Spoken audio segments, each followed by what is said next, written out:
All right, a Gump Report Roundup. Now, this is about Alexa Bliss, this is about PCO, and about a Britt Baker. But I want to apologize. I'm sorry.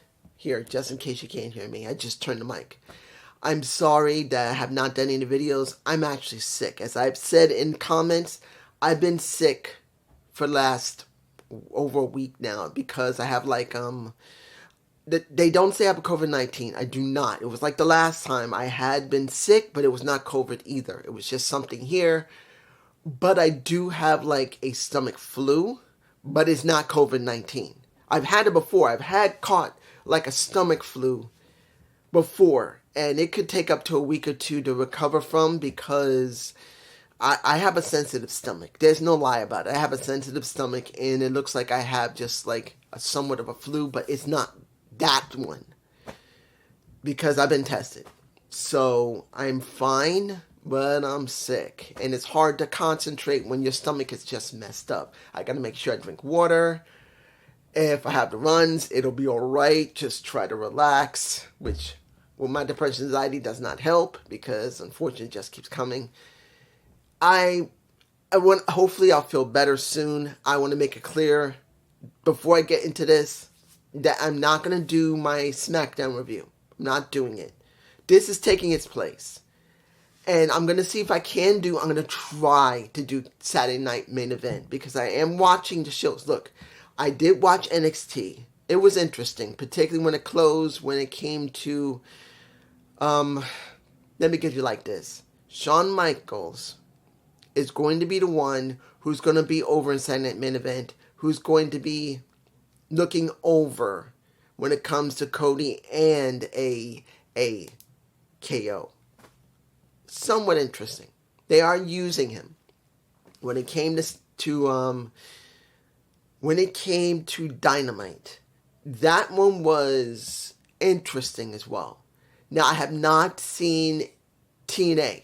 I'm not lying to you. I've not seen it yet. After I do this, I'm going to watch it. But I did hear what was talked about when I was doing research for this. I do know that Dragon Lee has a son, a baby, a little son. And I'll be doing about Alexa Bliss and PCO and Britt Baker. I have not seen the full information about Steph Delander, even though she's supposed to be back. I don't think her neck is fully healed yet, but she is able to at least be on TV. And Malik, what was the guy's? Malice Wilder?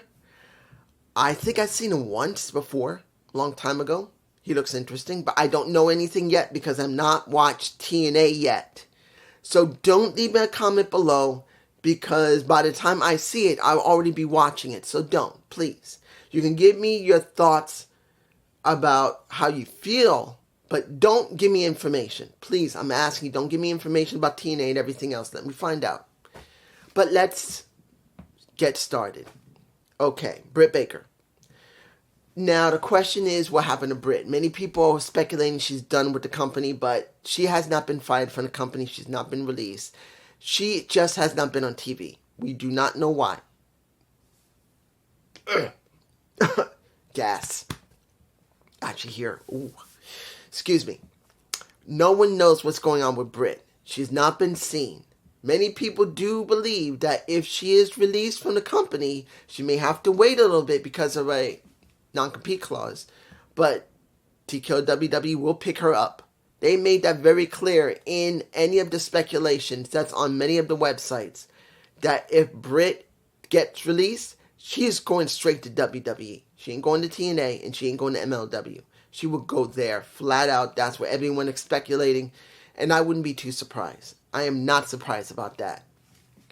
But the information about her giving problems in the locker room more than a few times has come up. Let's make this very clear. We know for a fact that at least enough know for a fact. I shouldn't say it like that we know for a fact. The speculation that has been going around for quite a while is that Britt has been difficult with people in the back. MJF is one. Thunder Rosa is another. She was having some problems, I do believe, with Jamie Hayter. I could be wrong. But essentially, we do know there have been issues. That's the most we do know. There have been issues. We just don't know how much of a severity of those issues have been. We just don't. And when it comes to Britt, knowing that right now she's not with Adam Cole anymore. Legitimately, they have broken up. They're not together anymore. Still in the same roster, but they're not together. We already know this. The question is, what does this really mean with Britt? Britt is one of the first women, the first woman that was hired by AEW. And she's been there a long time. She's been, many believe, the foundation of AEW. And in most cases she is. But with her problems, we know for a fact it is not helping the company. Now, we don't know how big the problems are, but we do know enough that if she is a problem, someone's going to have to make a decision to release her. Because her staying home, if she's like Ricky Starks, because either they don't have anything for her, or because she's a problem, they're just going to leave her there, is going to be something that the fans will hate. Flat out. No matter what problem she may give, if she's not used because Tony doesn't like it, or, because we have heard this, the committee that was formed after CM Punk with Bryan Danielson on it, because as far as I know, Bryan is still part of that committee. No one said he's not still working with the company. Of course, he's still waiting to get his surgery. Suppose he's still waiting. Because I haven't heard that he's had his surgery yet. He's still waiting. But if he's still part of the committee that's supposed to deal with incidents inside the company, if that is one of those decisions they made for her to stay home because she is a problematic person right now, and they're hoping that she'll learn something. I'm not saying this is true. I'm just speculating, guys. But if this is the reason, it would make some sense. Now, do I agree with it? It doesn't matter. If something's being done in the company internally, that if she's a problem, like a problem child, and they're making her stay home to teach her a lesson without pay, maybe with pay, I don't know.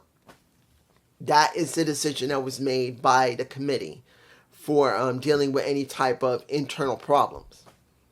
Now, let's go to Alexa Bliss. Alexa. We know Alexa has been seen with her daughter. And I'm going to tell you this. I'm saying this very clearly. If Alexa Bliss never comes back, more power to her. Because I believe she has bulimia. I could be wrong. I don't think she has anorexia. I believe she has bulimia. I'm not sure. But one of the two eating disorders she has, that she's conquered it. And now that she has a child, she worked hard to get herself back into shape. And she looks good. And if she stopped wrestling, I'll be happy that she takes care of herself and she's with her daughter.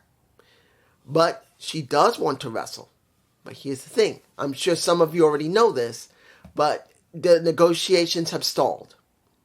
They wanted to bring her back with the same contract. She wanted to renegotiate that contract, and they basically cannot come to an agreement. Now, are they going to release her? I don't think so. They're just keeping her stuck like that until they decide what they want to do with her. I can't tell you that's right. I can't tell you that's wrong. Only thing I can tell you is this is what's going on. And in the end, if they cannot come with an agreement, eventually they will have to decide either let her go or give her what she wants. And I can't tell you which one is the right one. I can't. We're not dealing with Vince's WWE, baby. This is TKO WWE. Let's make this very clear. Vince is not there. And because Vince is not there, things are different now. It is very different now. So I can't... What a belch. When it comes to it, I don't know what direction they're going to go in. I've told you guys this more than once. Ari Emanuel is the one who's in charge. He is not a promoter. He is a real businessman. Look, I've said this before and I'll say it again. Vince McMahon wanted to become a businessman who ran a promotion, but he never did that. He was the son of a promoter. He came up in the ranks as a promoter. He managed to turn the promotion into a conglomerate, but he was never a businessman. No matter what anybody ever says, Vince was a promoter, a wrestling promoter that didn't want to just be a promoter. He wanted to be a businessman and took what capital he had to try and turn it into a business, which he did. But he's not a businessman. He never was. If he was a businessman, he wouldn't have the creative genius that he has. Taking away what he's done. I want to make this clear. I'm not for what Vince has done over the last 3 to 4 decades. Okay? I'm making it very clear. This is about how he acted when he ran the place. Not about what he did when he wasn't running it. When he was taking a break. Getting his dick sucked. Supposedly pissing on women, or one woman, or taking a dump and making her feel it. I'm not telling you that's right. I'm just telling you what he did in the business and creative aspects of the company. Then you got Ari Emanuel, who is not a promoter. He doesn't give 2 fucking flips about how to promote. He only cares about the company growing, making money. That's all that matters to him. When he made Endeavor, when he took over UFC, now he's taking over WWE. All that matters to him, and I've said this, everybody keeps still thinking this is the Paul Levesque era. No, this is Ari Emanuel era. Paul Levesque may have leeway, but he doesn't run the company. He doesn't. Ari will tell him one thing, and even if he says that wouldn't be wise, he says, do it. And he says, okay. That's it. Unless he says, I don't want to do this, I want to quit. You can take me out of my contract. And that is what they would do with him. That's it. Either he does what he's told, or they release him from his contract, and he's gone. He's fired. He doesn't run the company. Ari does. The only thing Triple H does is make sure the company runs well enough to make money. Alexa is now in a situation where she's not dealing with Vince anymore, where it was always a very unstable. At certain times he could be great, certain times he could be nasty, certain times he never wants to be listened or wants to listen. He will be whatever he wants. No. He is gone. And the person that is there is put people in place that, yes, will give you maybe leeway, but he makes it very clear. I'm not Vince. Either you take the contract or you're out. Because that's what's going to happen eventually. This negotiation between Alexa and the WWE is going to come to a point where Ari is going to tell Triple H, or better yet, not Ari, not Nick. It'll be Dwayne that's going to go straight over to Paul and say, get this done. This is dragging along. I'm working on it. No. Go to her now and say either you do this or you're out. That eventually is going to come from, possibly, and will come from Dwayne, because he's going to get it from Nick, who's going to get it from Ari, because sooner or later, someone's going to get annoyed and say, get this over with. It's taking too long, because now it's getting into press. That'll be Ari. And that's what's going to happen eventually. Either she's going to take what they're giving her, or they're going to release her. If they give her maybe half of what she wants, that's what she's going to get. If they don't, she's out. Now, PCO. This is the last thing. Let's make this very clear, guys. I know what happened with PCO. I know what he did in GCW, which is a company I do not feel comfortable liking. I know there's a few people like GCW. I'm sorry. I just saw one person work the GCW match. I forgot her name. I do not know her name. If maybe I might flash a name in my face. I don't think so. No, I'm not going to do nothing else except for the intro. I'm still sick. But I don't remember the woman's name. But she went to a GCW match. And she broke, clearly, her tibia. No, not tibia. Either her leg or her ankle flat out broke both bones. They're done. She broke both bones in either her arm or I believe it was her leg. Flat out, they're broke. Flat out, they're like this. This is one of the problems when it comes to an over extreme company. Now, I can't tell you that TNA doesn't have things like this. MLW doesn't have things like this. New Japan or AEW hasn't happened. Yes, it has. We have more than a few people who've broken their bones. Even TKO WWE, look at Bronson Reed. He's still out after he broke his ankle. I believe he broke his ankle. Yep. I'm not telling you that GCW is any different than the others, but I'm going to tell you that the way it's structured, the way that it was created, that's more often than not compared to others. Even if they cleaned up their act, they have more often than not people getting injured. A lot more than TKO, a lot more than MLW, a lot more than TNA, way more. That is not an exaggeration. I've seen those original reports of people getting hurt. Nick Gage, what? He didn't want to quit a match, a death match. He almost died because he punctured his lung. No. Punched his side right here and bled out to death. He's lucky he's alive. No. I do not agree with GCW very much. I'm not saying they're a very bad company, but I do not agree with the way they structured the company. Just don't. That's the reason why I don't review it. And there are ways I could watch it, but I'm not reviewing it. I have no interest in watching it because I do not believe that they've learned anything. I'm sure someone's going to say, dude, they have. Then tell me, are they still doing death matches? Are they still doing extremely heavy, extreme matches? More than one a week or one a month. You can say a lot about TKO WWE and even TNA, but at least they try to make sure they don't overwork their people like AEW does. And I'm sure GCW is the same. They overwork their people. Many of their people have been getting hurt. But let's go back to PCO, what he did with the Digital Media Championship. And I know I heard what happened with Steph Delander bringing back a newer title. I still have to watch. That's all I know. I have not seen the show yet. I wasn't feeling well. I couldn't watch it live, like I said.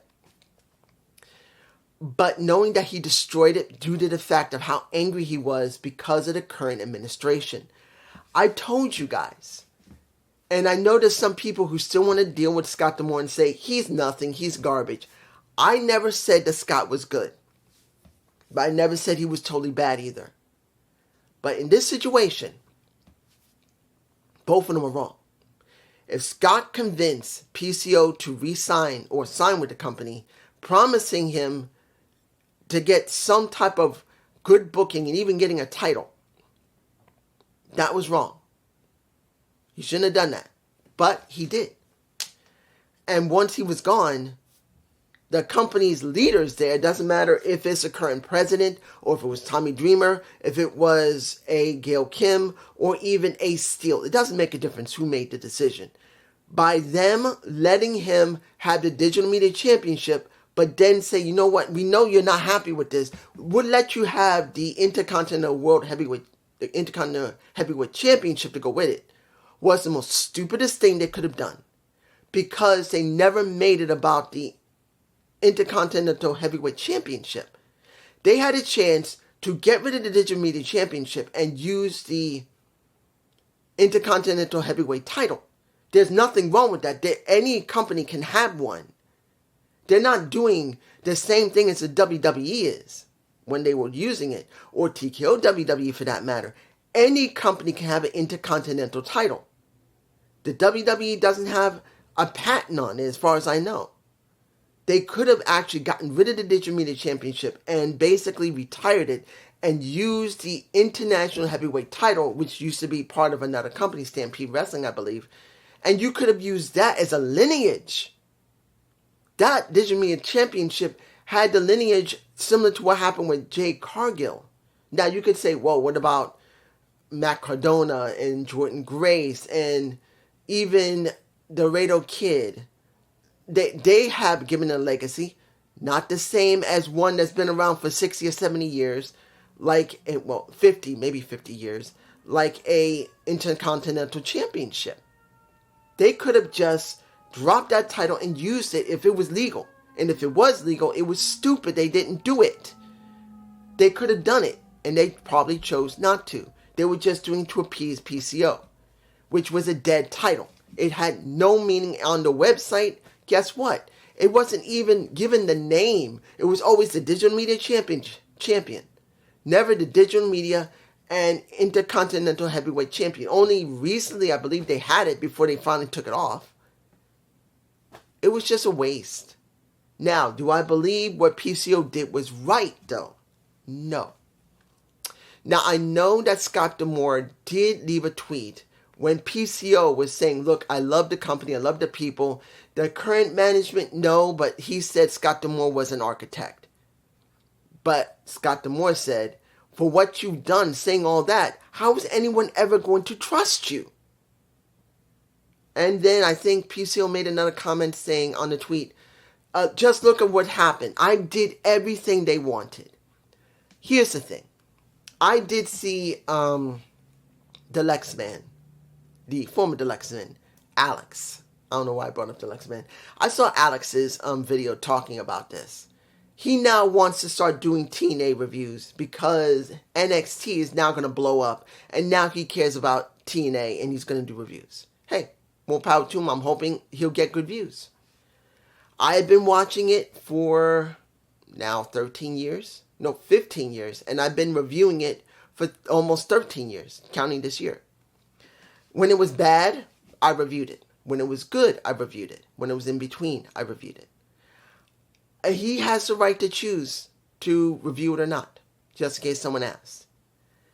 Now, when it comes to PCO, I do not agree what he did. It was not his title. If he had been released, he had no right to do that. And now because of what he did on GCW's own show, they may not want to work with him because they don't trust him. This is a decision that he's made. PCO is 57 years old, I believe. He's a little bit older than me. I cannot tell you. It's not easy for wrestlers to get work when they get older and older. When it comes to PCO, I'm sure he will probably find work somewhere. He can go back to NWA. He won't be in TNA for a bit because I don't think they're going to trust him because of what he's done. AEW, he said he's never been contacted. Maybe he has, maybe he hasn't. Doesn't really matter. But I do know this. No matter what happens, he's going to have a problem now because people may not trust what he's done. This was not a work, it was a shoot. So let's hope that they will be understanding wherever he goes. But after doing that, it makes it hard to trust. But this is me. And I hope you like this Gump Report Roundup. Please leave me a comment below. I am not going to do SmackDown. I'm going to watch it. Ugh. Eyes are itching. I'm not going to do the SmackDown review. I'm just going to watch it because I am still sick. My stomach actually is hurting me right now. I'm actually trying to push through to do this video because, one, I wanted to make sure that you guys got some content, and two, just to let you know what has happened. I'm alright. It's just that I am sick. I'm going to try my best to see Saturday night's main event and review it if I can, or do something very brief. If my stomach's still messed up next week, if you don't see a Raw review or an NXT or SmackDown or you heard me belch, AEW review, I'm sorry. This is just how it's been.